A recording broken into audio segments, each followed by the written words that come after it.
Jamais sans la grâce, une dévotion matinale qui vous connecte à la pensée de Dieu et vous donne la provision du ciel au quotidien. Bonjour chers amis, chers internautes, nouvelle journée, nouvelle provision. Bienvenue dans cette dernière dévotion de cette semaine de la rentrée de l'Institut théologique de Cotonou avec nos étudiants à distance. Ça a eu bel et bien lieu comme convenu.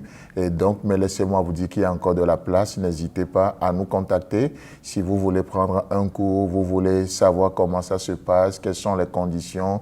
Notre unique numéro, c'est 00229 94 75 80 20.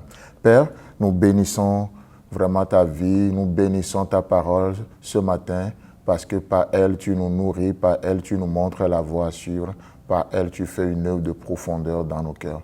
Et ce matin, que cette œuvre continue simplement pour la gloire de ton seul nom, Jésus. Amen. Actes chapitre 3, le verset 2. Il y avait un homme boiteux de naissance qu'on portait et qu'on plaçait tous les jours à la porte du temple appelé la Belle, pour qu'il demandât l'aumône à ceux qui y entraient dans le temple. Amen. Alors, une chose que nous voyons déjà dans ce verset, il est question de cet homme boiteux de naissance, bien sûr, mais qu'on apportait, et cet homme n'avait jamais eu le privilège de rentrer dans le temple, puisqu'il était boiteux de naissance, et par son handicap, il ne pouvait pas rentrer dans le temple. Par son handicap, il ne pouvait pas communier avec Dieu.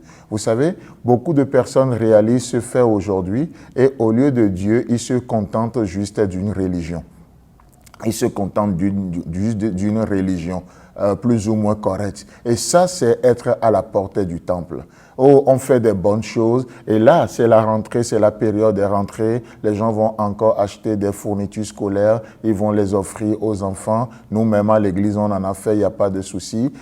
Mais lorsque ces pratiques remplacent Dieu, on pense que c'est parce qu'on fait du social, c'est parce qu'on est généreux, parce qu'on est gentil, entre guillemets. Donc, ça peut nous procurer une place au ciel. Non, non. La bonne chose, tout ce que nous pouvons faire ne peut pas nous amener auprès de Dieu. C'est une alliance de sang. Ça prend la croix pour rentrer dans cette union avec Jésus-Christ et avec le Père. Ce n'est pas question de bonnes œuvres. Paul dira aux Éphésiens, ce n'est point pas les œuvres afin que personne ne se glorifie. Nous faisons des bonnes œuvres, certes, parce que justement Jésus-Christ les a préparées d'avance pour nous et que nous le faisons. Mais en termes de salut, non. Toutes ces bonnes œuvres réunies ne peuvent pas procurer un salut à qui que ce soit. C'est juste comme nous amener jusqu'à la porte du temple. Mais il est dit ici, et lorsqu'on l'amène à la porte du temple, c'est pour faire quoi? Ce n'est pas pour y rentrer, parce qu'il ne peut pas. Il est limité, il ne peut pas. Notre propre justice dit la Bible que c'est un vêtement souillé devant Dieu.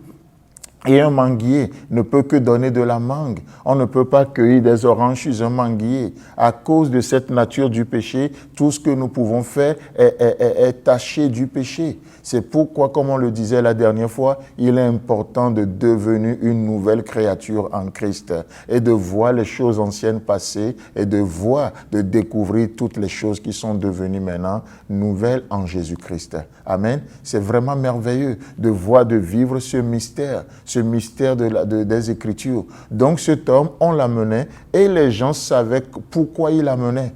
Chers frères et sœurs en Christ, chers amis, chers internautes, vous savez, peut-être les hommes sont désireux de vous aider, les hommes ont le désir, la volonté de vous aider, mais permettez-moi juste de vous dire que même lorsqu'un homme vous aide, il vous élèvera juste à la hauteur de sa main. Lorsqu'un homme, même le plus généreux, le plus bien pensant, décide de vous aider, il va vous élever juste à la hauteur de sa main. Et vous savez quoi? La main de l'homme n'est pas si longue que ça. Il va vous élever à sa hauteur. Mais de la même manière, lorsque le Seigneur élève, il élève à la hauteur de sa main, de là où sa main peut atteindre. Et au cas où vous ne le savez pas, je vous informe ce matin, et Dieu, il a des bras longs.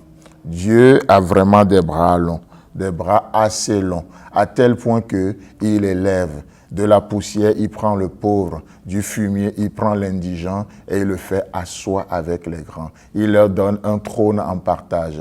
Dieu a vraiment des bras longs. Et ici, les hommes vont aider ce boiteux et ils vont l'amener devant le temple. Et quel est le but? Pour qu'il demande l'aumône. Et cet homme sera toujours dépendant. Mais vous savez quoi? Lorsque Dieu nous élève, la Bible dit que c'est pour la liberté que Christ nous a affranchis. Avec cette pensée, nous vous souhaitons un bon week-end, un agréable week-end, et Dieu voulant, on se retrouve la semaine prochaine. Si vous avez aimé cette émission,